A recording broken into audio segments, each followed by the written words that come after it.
नमस्कार। Exam happy by Jharkhand channel में आपका स्वागत है। तो दोस्तों जुड़ चुका हूं मैं यहां पर जेटेट परीक्षा 2025 की तैयारी को लेकर के। तो देखिए यहां पर जेटेट परीक्षा 1 से 5 शिक्षक के लिए पर्यावरण अध्ययन आपके 30 मार्क्स के पूछे जाएंगे। तो इस 30 मार्क्स में आप 30 में से 28, 29 या 30 लाना चाहते हैं तो आपको देखिए यहाँ पर तैयारी करने के लिए JCERT जैक की किताब को पढ़ना होगा, जो भी टॉपिक दिया गया है। तो हम आप सभी के लिए यहाँ पर JCERT जैक की किताब से टॉपिक को निकाल करके हैंड रिटेन नोट्स बनाते हैं और आपको देते रहते हैं, चाहे वो पर्यावरण अध्ययन का हो, चाहे वो गणित का हो, चाहे वो CDP का हो, हिंदी, अंग्रेजी या अन्य सब्जेक्ट जो भी हो, सारे सब्जेक्ट का यहाँ पर आपको नोट्स PDF और साथ में वीडियो क्लासेस दी जा रही है।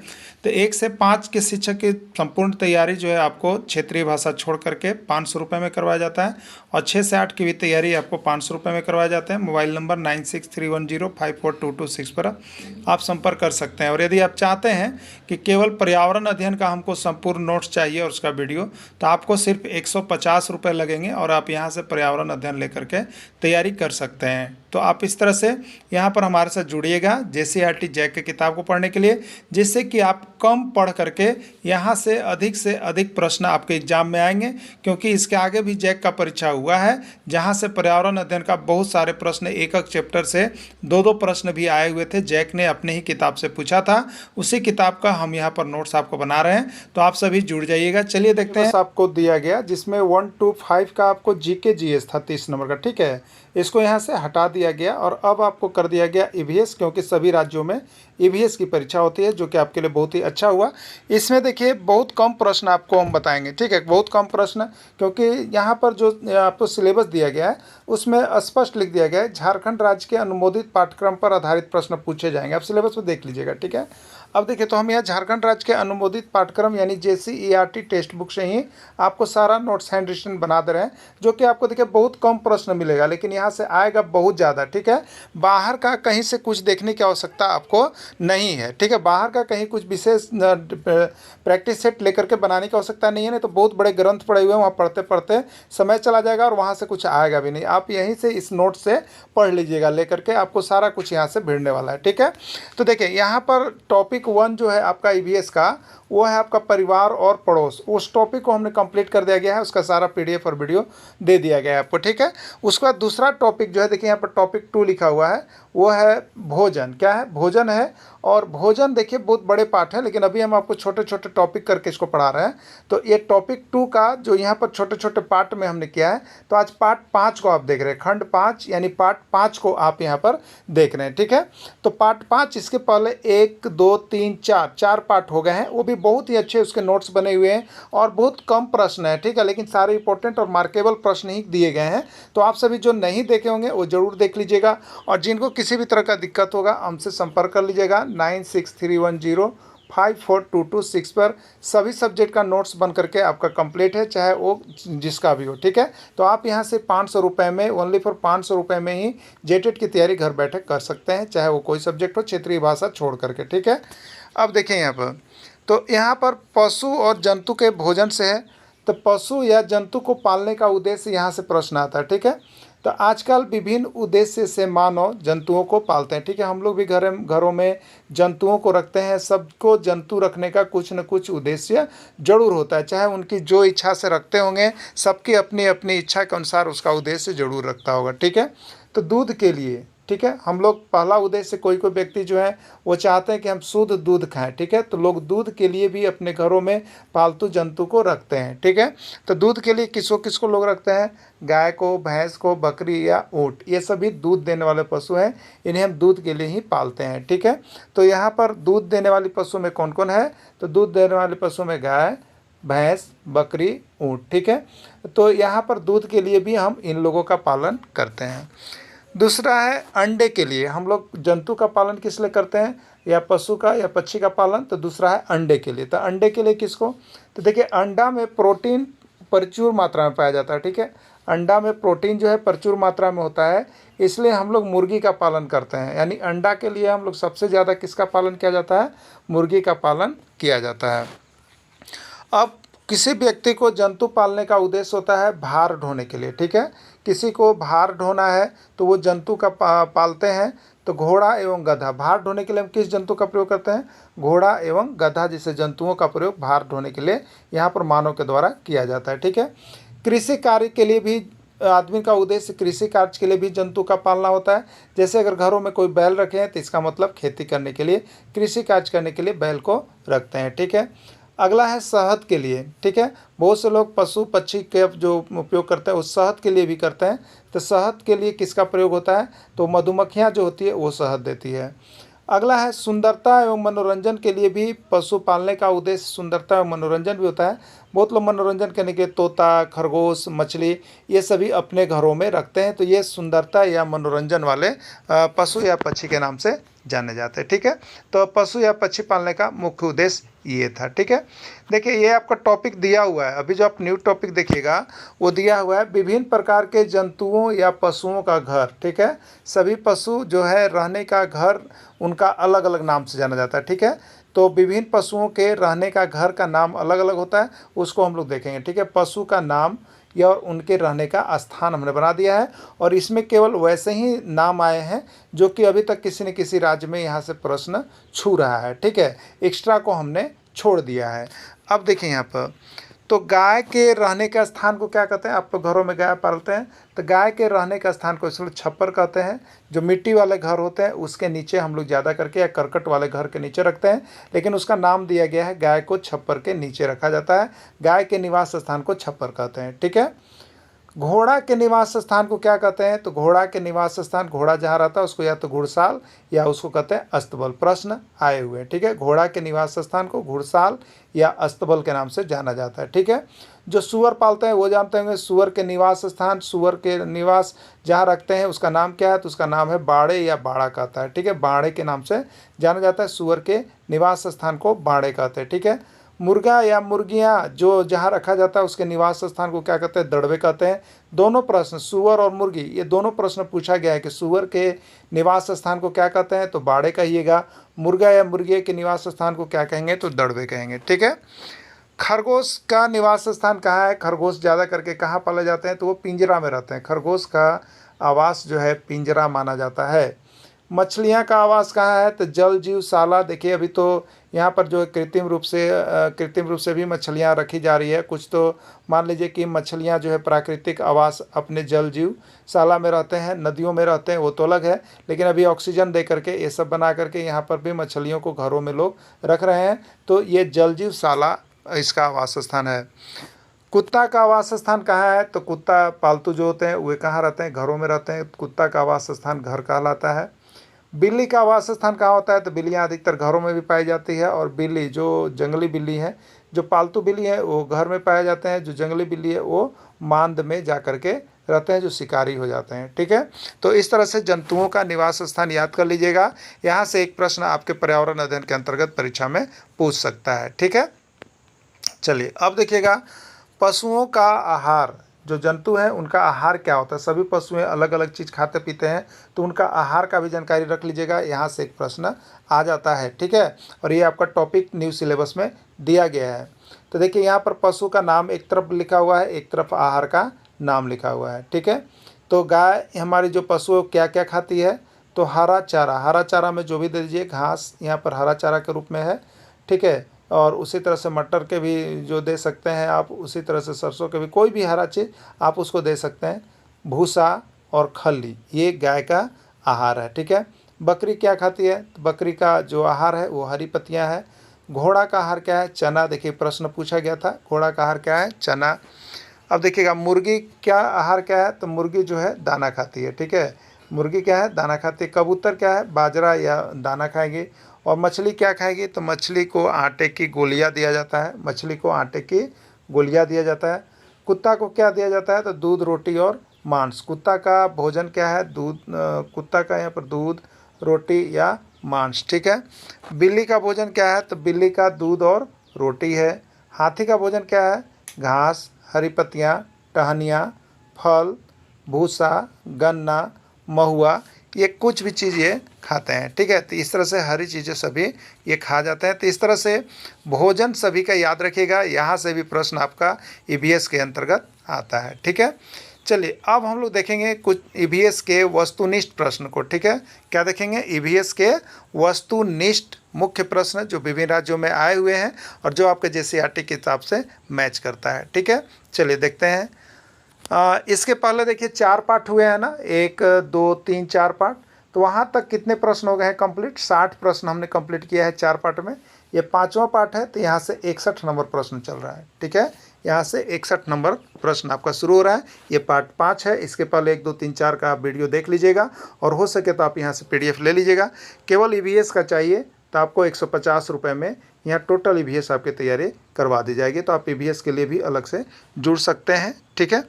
चलिए प्रश्न है, मनुष्य जंतुओं को किस उद्देश्य से पालते हैं? मनुष्य जो है जंतुओं को किस उद्देश्य से पालते हैं? हरियाणा टेट 2015 का ये प्रश्न पूछा हुआ है। दूध के लिए, मांस के लिए, अंडा के लिए, उपयोग सभी, ठीक है। तो मनुष्य, सभी मनुष्यों को जंतुओं पालने का या पशु पालने का, पक्षी पालने का अलग अलग उद्देश्य होता है, ठीक है। कोई दूध के लिए पालते हैं, तो कोई बकरी को रखे तो मांस के लिए कहते हैं, मुर्गा को रखे तो अंडा के लिए भी कहते हैं, मांस के लिए भी कहते हैं। यानी इसका राइट आंसर होगा उपयुक्त सभी, ठीक है। चलिए, सुअर के रहने के निवास स्थान को क्या कहते हैं? बोले थे ना क्या हुआ था प्रश्न? सुअर के रहने के निवास स्थान को क्या कहा जाता है? ये यूटेट 2018 यानी उत्तराखंड शिक्षक पात्रता परीक्षा 2018 का प्रश्न है। घर कहते हैं, बाड़े कहते हैं, अस्तबल कहते हैं या सभी, ठीक है। तो सुअर के निवास स्थान को बाड़े कहते हैं, ठीक है। तो आप याद रखिएगा, सुअर बा ऐसे पूछेगा, सुअर बा ऐसे पूछते हैं जाके, सुअर बा, तो सुअर के निवास स्थान बा मतलब बाड़े, ठीक है। घोड़ा के रहने के निवास स्थान को क्या कहते हैं? ठीक है, घोड़ा के रहने के निवास स्थान को क्या कहा जाता है? हरियाणा टेट 2018 में ये प्रश्न पूछा था। बाड़े कहते हैं, अस्तबल कहते हैं, घर कहते हैं या कोई नहीं, ठीक है। तो घोड़ा कहाँ रहता है? अस्तबल में रहता है या घुड़साल में रहता है, ठीक है। राइट आंसर अस्तबल हो जाएगा। इसके पहले के टॉपिक में आपको मिला है। गाय जैसी पशु का आहार है, जो हमारी गाय जो पशु हैं उनकी आहार क्या क्या होता है? सीजी टेट 2021 में देखिए, छत्तीसगढ़ शिक्षक पात्रता परीक्षा 2021 में आया था। हरा चारा, भूसा, खल्ली, कोई नहीं या सभी, ठीक है। तो गाय जैसी पशु का आहार हरा चारा भी है, भूसा भी खाती है, खल्ली भी खाती है, यानी राइट आंसर इसका सभी होगा, डी होगा, ठीक है। घोड़ा का आहार है, बताना है आपको घोड़ा का आहार क्या चीज़ है। ये पी टेट मतलब पंजाब टेट 2019, ठीक है। Punjab teacher eligibility test, Punjab शिक्षक पात्रता परीक्षा 2019 में पूछा गया था, ठीक है। घोड़ा का आहार क्या है? सरसों, राई, चना या मूंग, ठीक है। तो घोड़ा को क्या कहा जाता है, क्या खाते हैं? तो घोड़ा का आहार चना होता है, ठीक है। अगर आप चना खाना है तो घोड़ा बनना है तो चना खाइए, ठीक है। इसलिए ट्रेनिंग में लोगों को क्या खिलाया जाता है? चना खिलाया जाता है, ठीक है। हाथी जैसे पशु का आहार है, हाथी जैसे जो पशु हैं उनका आहार क्या है? ये देखिए एमपी टेट 2015 का प्रश्न था, ठीक है। हरी पत्तियाँ खाते हैं, टहनियाँ खाते हैं, महुआ खाते हैं, सभी, ठीक है। तो हाथी जैसे पशु जो है हरी पत्तियाँ को भी खाते हैं, उसकी टहनियाँ को भी खा जाते हैं, महुआ को भी खा जाते हैं, यानी राइट आंसर इसका सभी हो जाएगा, ठीक है। अगला प्रश्न है, मुर्गी खाती है, रीट 2016 यानी राजस्थान शिक्षक पात्रता परीक्षा को रीट नाम दिया जाता है, 2016 का प्रश्न है। हरी पत्ती, दाना, घास या कोई नहीं, ठीक है। तो मुर्गी क्या खाती है? तो मुर्गी दाना खाती है। क्लियर? अमीबा अपना भोजन किस विधि के द्वारा करता है? अमीबा देखिए जो होता है अमीबा पेरेसियम जिसको हम लोग कहते हैं, वो अपना विभिन्न जंतुओं किस विधि द्वारा भोजन करते हैं, जो आया है उसको भी हमने यहाँ पे आपके बीच रख दिया है। तो आप सभी देखिए, इधर उधर भटकिएगा नहीं तो हम जैसा अभी देख रहे हैं बहुत से चैनल पर इतने सारे ग्रंथ ले के लोग पढ़े हुए हैं कि जहाँ देख देख के आप बोर हो जाइएगा, ठीक है। ज़्यादा नहीं पढ़ना है, कम पढ़ना है और ज़्यादा प्रश्न आना है। जेसीईआरटी किताब पढ़ना है, नहीं तो जेसीईआरटी का नोट्स पढ़ना है। आपको बता देते हैं कि ईवीएस में सिर्फ 300 अगर प्रश्न आपको देख लीजिएगा तो यहाँ से 30 को नंबर भिड़ जाएगा, लेकिन वहाँ 3000 प्रश्न आप देखिएगा ना तो 3 को प्रश्न भी नहीं भिड़ेगा प्रैक्टिस सेट में, आपको हम बता दे रहे हैं, ठीक है। इसलिए अपना समय नहीं गवाइएगा व्यर्थ का, और यहाँ से ही तैयारी आप कीजिएगा जो नोट्स आपका बना हुआ है, ठीक है। तो अमीबा अपना भोजन किस विधि के द्वारा करते हैं, बताना है। कुटपाद विधि के द्वारा, मकरंद चूसकर, अनाज के दाने तक कीड़े मकोड़ों को पकड़कर, या कुतर कर, ठीक है। तो मकरंद चूसकर कौन अपना भोजन बनाता है? मधुमक्खी। अनाज के दाने तक कीड़े मीड़े को पकड़ कर कौन खाता है? मुर्गा मुर्गी सब। और कुतर कुतर कर कौन करता है? तो चूहा करता है। यानी एक बचा कुटपाद विधि। तो अमीबा अपना भोजन किस विधि से करता है? कुटपाद विधि से करता है। और ये सीजी टेट 2019 का प्रश्न है, छत्तीसगढ़ शिक्षक पात्रता परीक्षा 2019 का आया हुआ प्रश्न है। ठीक है, अगला प्रश्न है, मधुमक्खी अपना भोजन किस विधि के द्वारा करते हैं? मधुमक्खी अपना भोजन किस विधि के द्वारा करते हैं? यूपी टेट 2018 का प्रश्न है। उत्तराखंड यहाँ पर जो है उत्तर प्रदेश शिक्षक पात्रता परीक्षा 2018 में पूछा गया है। कुतपाट विधि द्वारा फूलों के मकरंद को चूसकर कुतर कुतर कर, या कोई नहीं। ठीक है, तो देखिए मधुमक्खी क्या करती है? तो मधुमक्खियाँ विभिन्न जगह से फूले पर बैठती है, वहाँ से उसका मकरंद को चूसती है और आ करके क्या करती है? तो वो अपना घोंसला बनाती है और वो मधुमक्खी का छत्ता कहलाता है। और वो फूलों के मकरंद को चूस चूस कर यहाँ पर वो छत्ता बनता है। तो मधुमक्खी अपना भोजन फूलों के मकरंद को चूस कर करती है। ठीक है, चूहा अपना भोज पदार्थ को खाता है। चूहा जो है अपना भोज पदार्थ को किस प्रकार से खाता है? उसके भोजन करने की विधि क्या है? मकरंद है, कुतर कुतर कर है, चोंच मार कर है, या कोई नहीं। ठीक है, मकरंद में मधुमक्खी होता है, कुतर कुतर कर कौन खाता है? तो आपको पता है चूहा खाता है। ठीक है, तो चूहा अपना भोजन कुतर कुतर कर खाता है। चोंच मार कर कौन खाता है? तो ये मुर्गी या मुर्गा जो भी कहिए ये खाते हैं। ठीक है, तो चूहा अपना भोज पदार्थ को कैसे खाता है? तो ये आपको खाता है कुतर कुतर कर। ठीक है, कहाँ आया हुआ था? तो एच टेट 2016 हरियाणा शिक्षक पात्रता परीक्षा 2016 का यह प्रश्न है। मनुष्य में भोजन का प्रारंभ होता है। मनुष्य जो भोजन करते हैं उसका प्रारंभ कहाँ से होता है? मनुष्य में भोजन का पाचन कहाँ से प्रारंभ होता है? थोड़ा सा ये प्रश्न को कंफ्यूज हो गया है। मनुष्य में भोजन का पाचन कहाँ से प्रारंभ होता है? इस तरह से प्रश्न पूछा गया था, लेकिन यह पाचन छूट गया। ठीक है, तो मनुष्य में भोजन का पाचन कहाँ से प्रारंभ होता है? राजस्थान टेट 2013 से है। मुख से, छोटी आंत से, बड़ी आंत से, या किसी से नहीं। ठीक है, तो मनुष्य में भोजन का प्रारंभ मुख से होता है और पाचन भी वहीं मुख से ही शुरू हो जाता है। ठीक है, तो प्रश्न दो प्रकार से पूछ देता है कि मनुष्य में भोजन का प्रारंभ कहाँ से होता है? तो मुख से होता है। और मनुष्य में भोजन का पाचन कहाँ से प्रारंभ होता है? तो भी याद रखिएगा मुख से ही होता है। ठीक है, दोनों प्रश्न आपके लिए इम्पोर्टेंट है। मनुष्य में भोजन का पाचन समाप्त हो जाता है। ठीक है, मनुष्य में भोजन का पाचन शुरू कहाँ से होता है? तो जैसे हम भोजन डालते हैं मुख से शुरू होता है। और समाप्त कहाँ होता है? देखिए ये पंजाब टेट 2012 में पूछा है, समाप्त कहाँ होता है? तो समाप्त जो होता है आपको छोटी आंत में होता है। कहाँ होता है? छोटी आंत में होता है। क्लियर? अगला है, वह प्रक्रिया जिसके द्वारा अपचित खाद्य पदार्थ शरीर से बाहर निकल जाता है क्या कहलाता है? ठीक है, हम जो भोजन लेते हैं उसमें से जो शरीर हमारा पचाता है वो क्या बन जाता है? ब्लड बन जाता है, जिससे हमको ऊर्जा मिलता है। और जो अपच पदार्थ जो पचता नहीं है वो उत्सर्जन के रूप में हम लोग मल त्याग के रूप में बाहर निकालते हैं, जिसका नाम यहाँ पर उत्सर्जन कहलाता है। तो उत्सर्जन के रूप में बाहर निकल जाता है, इसका राइट आंसर उत्सर्जन होगा। ठीक है, जीभ का कार्य क्या है? जीभ का कार्य क्या है? ये हरियाणा शिक्षक पात्रता परीक्षा 2013 में पूछा गया है। जीभ का कार्य क्या है? भोजन को लार से मिलाना, निगलने में सहायता करना, बोलने में सहायता करना, या सभी। तो ये जीभ का ये सभी मुख्य कार्य यहाँ पर है। राइट आंसर इसका डी हो जाएगा। अमाशय में कौन सा रस स्रावित होता है?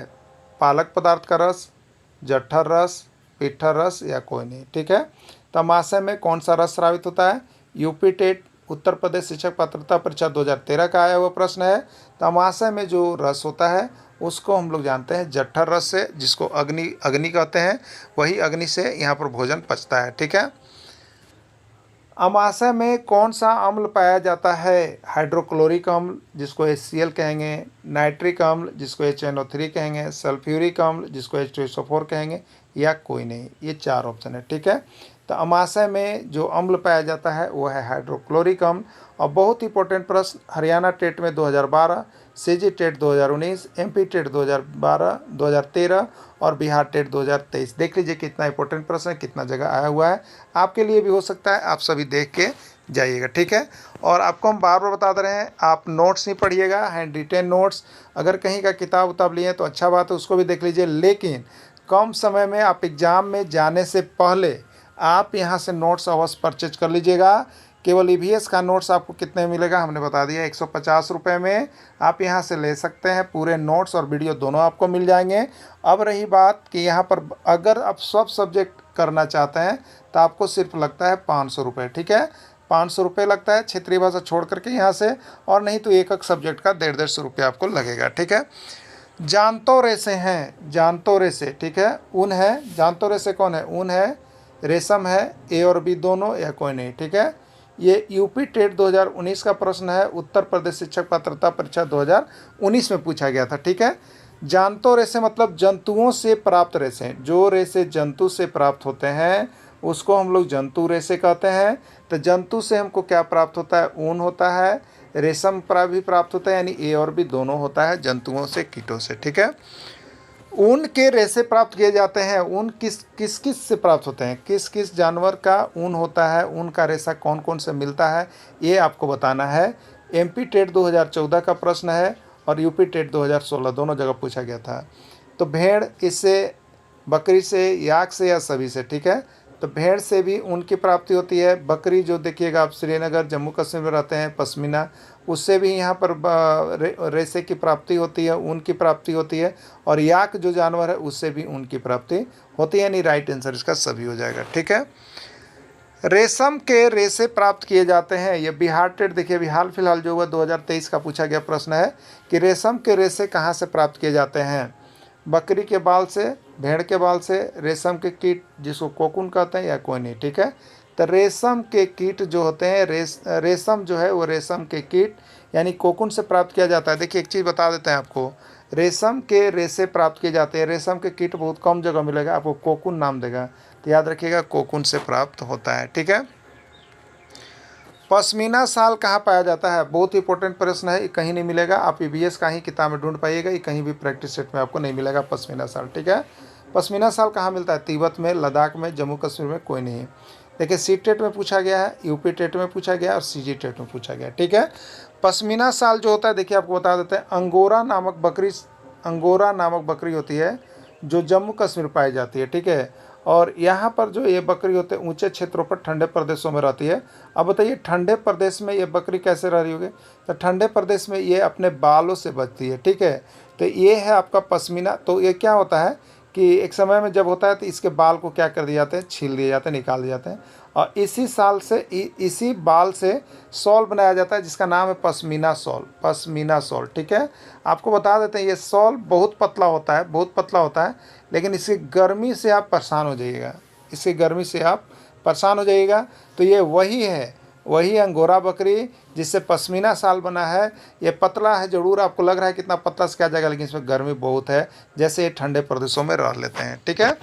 अगला, रेशम कीट किस पेड़ की पत्तियों पर रहते हैं, रेशम का कीट जो है वो किस पेड़ के पत्तियों पर रहते हैं आपको बताना है। शरीफा के पेड़, कटहल के पेड़, शहतूत के पेड़ या कोई नहीं, ठीक है। आपको प्रश्न कब आया है, Chhattisgarh TET 2011, Bihar TET 2021, MP TET 2013 का प्रश्न पूछा गया है। तो रेशम के कीट जो होते हैं वो कहाँ रहते हैं, तो शहतूत की पत्तियों पर रेशम के कीड़े पाए जाते हैं, वहीं पे रेशम के कीट होते हैं, ठीक है। सबसे सामान्य रेशम कीट का नाम क्या है, सबसे सामान्य रेशम कीट जो है उसका नाम क्या है। एमपी टेट 2012 का प्रश्न है, शहतूत रेशम कीट, शरीफा रेशम कीट, पालक रेशम कीट या कोई नहीं, ठीक है। तो सबसे सामान्य रेशम कीट जो होता है वो शहतूत का ही होता है, ठीक है, शहतूत पर ही होते हैं, ये शहतूत का रेशम कीट होता है। झारखंड राज्य में किस प्रकार के रेशम का उत्पादन होता है, झारखंड राज्य में रेशम का उत्पादन होता है वो किस प्रकार का होता है। जेटेट 2016 का प्रश्न था, सिल्क रेशम, बत्तर रेशम, तसर रेशम या कोई नहीं, ठीक है। तो झारखंड राज्य में तसर रेशम का उत्पादन जो है ज़्यादा होता है। रेशम कीड़ा है कोकून का है, कैटरपिलर का है, सलब का है या कोई नहीं, ठीक है। उड़ीसा टेट 2016 का प्रश्न है। तो रेशम कीड़ा जो है वो किससे प्राप्त होता है, तो रेशम कीड़ा जो है आपका वो कोकून से प्राप्त होता है, ठीक है। रेशम कीड़ा आपका कोकून से प्राप्त होता है, ठीक है। आगे है, निम्नलिखित में कौन ऊन नहीं देता है, निम्नलिखित में कौन ऊन नहीं देता है आपको बताना है। याक, ऊँट, बकरी, कुत्ता। बिहार टेट 2011 का प्रश्न है। याक ऊन से ऊन की प्राप्ति होती है, ऊँट से भी ऊन की प्राप्ति होती है, बकरी से भी ऊन की प्राप्ति होती है, कुत्ता से ऊन का प्राप्ति नहीं होता है। राइट आंसर इसका डी हो जाएगा, ठीक है। मानव में शोषण होता है, मानव में जो शोषण होता है वो कैसे होता है? बिहार टेट 2011, त्वचा के द्वारा, गिल्स के द्वारा, फेफड़ों के द्वारा या कोई नहीं। ठीक है, तो मानव में जो शोषण होता है वो फेफड़ों के द्वारा होता है, फेफड़ों के द्वारा मानव शोषण करता है। केचुए में शोषण होता है, केचुए में शोषण होता है। एच टेट हरियाणा टेट 2015 का प्रश्न है, त्वचा के द्वारा, फेफड़ा के द्वारा, गिल्स के द्वारा या कोई नहीं। ठीक है, तो केचुआ में जो शोषण होता है वो त्वचा के द्वारा वो श्वास लेते हैं केचुआ। ठीक है, मछली का शोषण अंग है त्वचा, फेफड़ा, गिल्स या कोई नहीं। ठीक है, यूपी टेट 2016 का प्रश्न है, तो मछली का शोषण अंग को हम लोग क्या कहते हैं? गिल्स कहते हैं। क्या कहते हैं? गिल्स कहते हैं। बहुत बारी प्रश्न आया हुआ है। मेढक में शोषण अंग होता है फेफड़ा, त्वचा, ए और बी दोनों या कोई नहीं। तो मेढक में शोषण अंग फेफड़ा और त्वचा दोनों होता है, इसीलिए ये पानी में भी रह सकते हैं और स्थल पर भी रह सकते हैं, जल में भी और स्थल पर में भी रह सकते हैं, इसलिए ये उभयचर प्राणी भी है। और यही प्रश्न देखिए जैक के द्वारा अभी जो आकलन परीक्षा हुआ था, उभयचर प्राणी का उदाहरण पूछा हुआ था। ठीक है, और ये नोट्स आपको मिले हुए थे। और ये कहाँ से है? तो क्लास 7 का, ये आप नोट्स तो देख रहे हैं, ये क्लास 7 में आपको मिलेगा। एक्सरसाइज 2 से लेकर के आपको 3, 7 ये सब में आपको ये नोट्स मिलेगा, ये चैप्टर पढ़ने को आपको मिल जाएगा।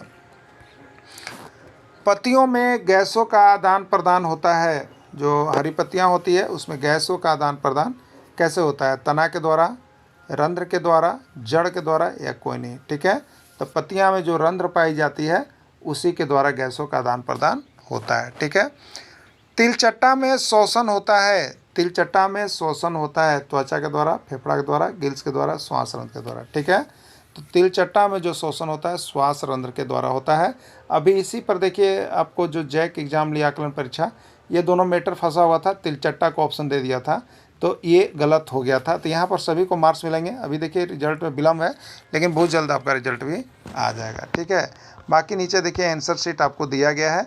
अगर आंसर शीट में किसी प्रकार का प्रॉब्लम है तो आप वीडियो देख करके जरूर सुधार कर लीजिएगा। और हम आपको यही सलाह देंगे कि आप जो ज़्यादा प्रश्न देखने के चक्कर में आप पहले यहाँ से जितना नोट्स है सब 150 रुपये आपको मिल रहे हैं, आप यहाँ से लेकर के पहले क्लास 6 to 10 तक का JCERT का देख लीजिएगा, तो उससे एक भी बाहर नहीं जाएगा। ऐसे 6 to 8 भी पढ़ लीजिएगा तो आपको सारा कुछ यहाँ से मिल जाएगा। तो आप ज़रूर यहाँ से जुड़िएगा और सारे को नोट्स लेकर के परीक्षा में जाने से पहले एक बार जरूर देख लीजिएगा। आप संपर्क कर सकते हैं हमारे नंबर पर, यहाँ पे 9631054226 पर संपर्क करें। धन्यवाद।